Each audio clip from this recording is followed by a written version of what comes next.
Euroregione News. Con le frecce per Teleton.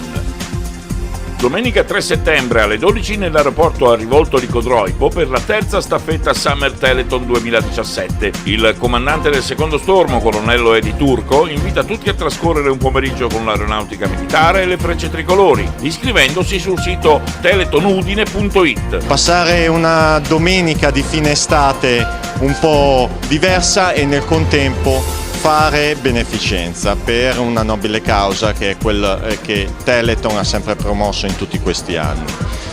Come consigli e raccomandazioni sia per gli staffettisti che per i supporter e i visitatori che ci vogliono venire a trovare, ricordo di registrarsi. È il primo livello che ci permette di fare una giornata più tranquilla e più sicura. Una volta fatta la registrazione, attenersi a quelle che sono le raccomandazioni riportate sul regolamento che si trova appunto sul sito. L'aeroporto è aperto dalle 12 fino in serata.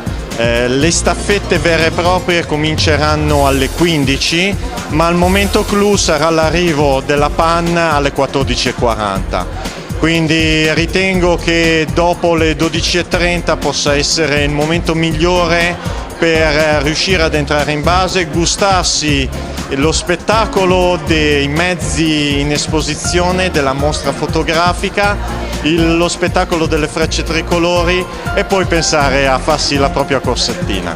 Dal Medio Friuli per Euroregione News, Marco Mascioli. Euroregione News.